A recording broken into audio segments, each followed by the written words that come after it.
because many times we confuse.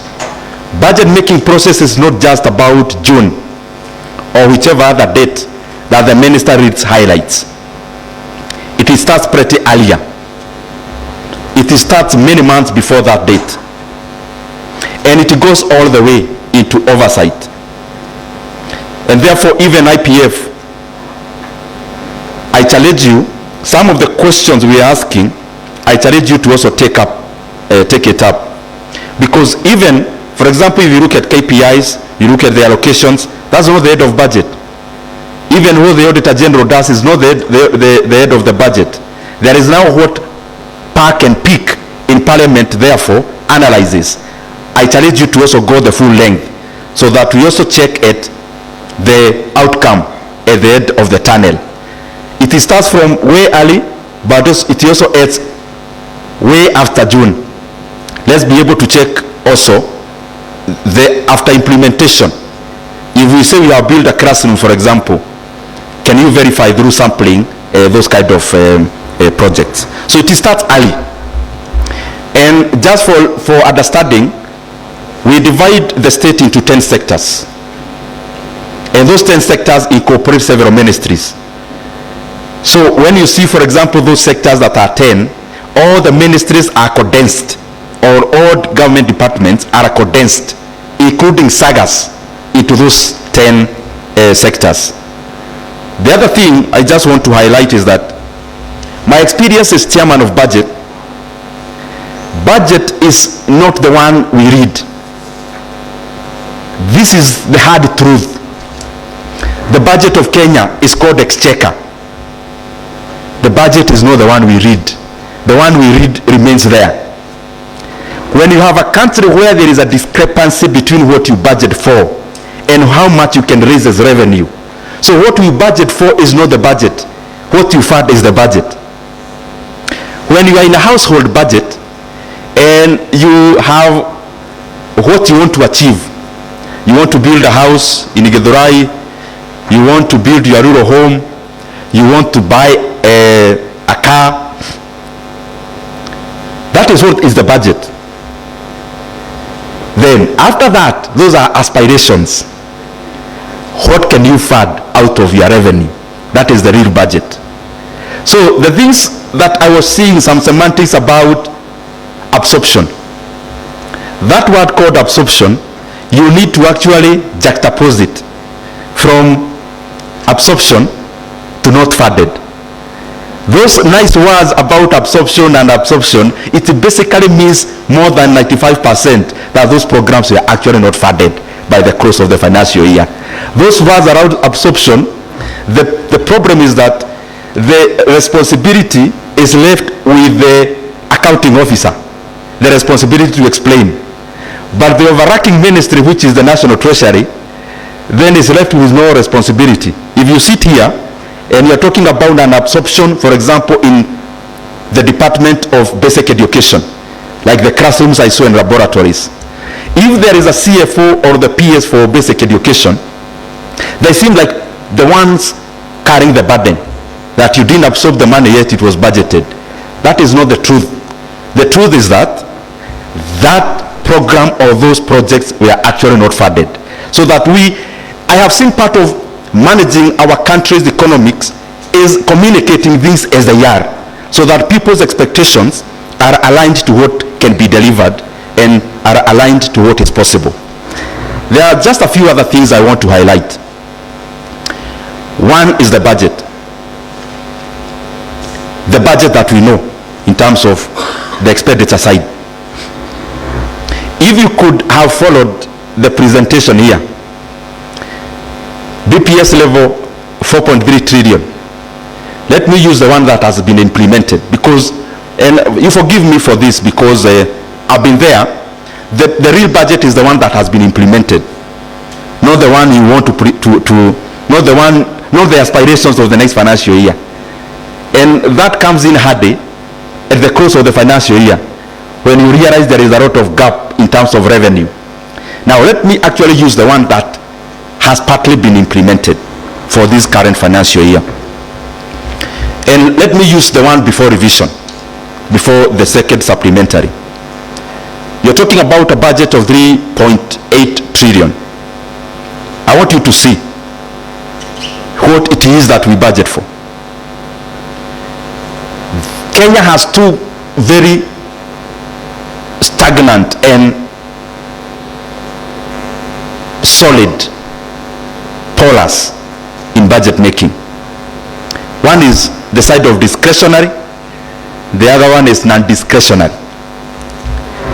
As the institutions of the state continue to solidify, what usually happens is that the role of a leader gets diminished by the day.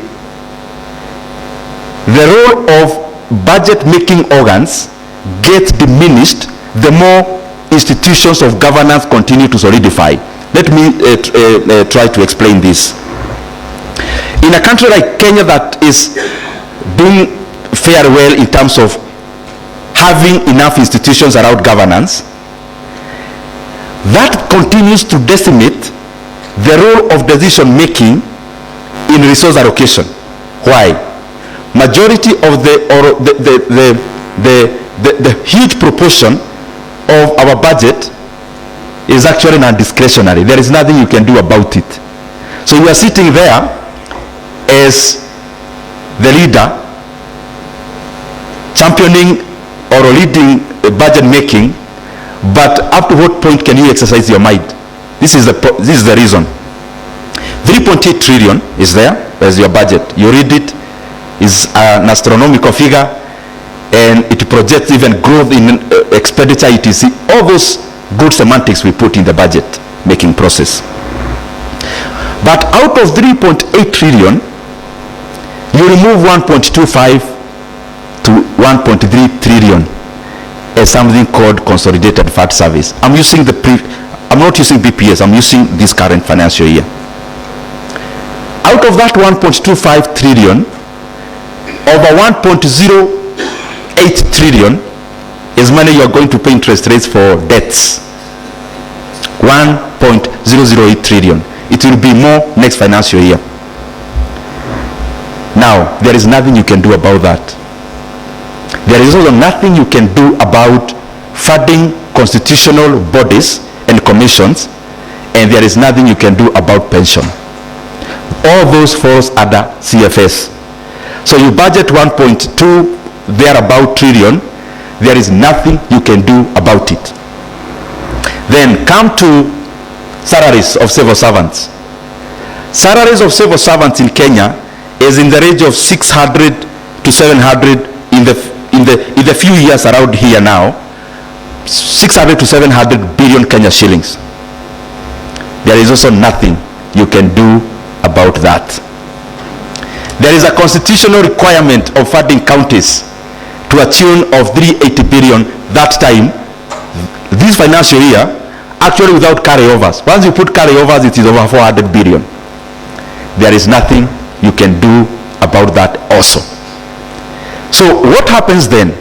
We end up with a kitty we call development budget of around 700 billion, which over the years, as I said when I was starting, is just an aspiration. It is not a budget, it is an aspiration. Because you budget 700 billion, by the course of the financial year, you are less in revenue collection by 300 billion. You can't cut payment of interest rate. Neither can you cut any part of CFS. You can't cut salaries. There is a part you can't cut, for example, FPE. Part of recurrent, for example, is free basic education. There is nothing you can do about that. So what usually happens? When Treasury receives money, revenue, they fund all those things, other things as priority. The last one to be funded is development. So in that development then, it is the one that takes the hit and the cut when there is a downsize or a downgrade in revenue collection. So the room to exercise the authority of budget making process continues to be decimated.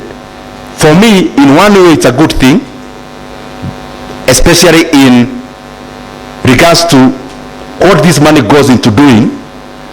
But of course, as I wind up, I'll talk more about also the revenue side. nachukua a few points here and there. I'm talking broadly, so please don't get lost in the mix. I'm just trying to be broad and general. This financial year, as you do the alternative budget, this and next, you likely see a lot of enhancement in GJLO, because maybe 1 year after today, or even months after today, we are likely to see a lot of activities around IEBC. It is a huge budget expectation there, because we are talking about around 60 billion Kenya shillings that must go into the instruments of democracy, into making sure you have a credible election in the year of election, which is not very far from today. Now, why have I picked just IEBC? Even with the challenges that there are in terms of funding the current budget,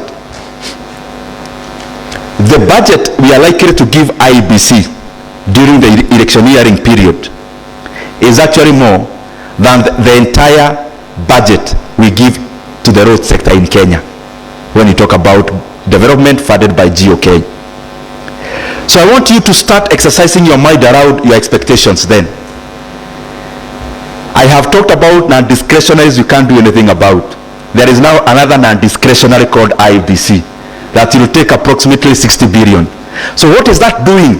It continues to shrink what you may call political development.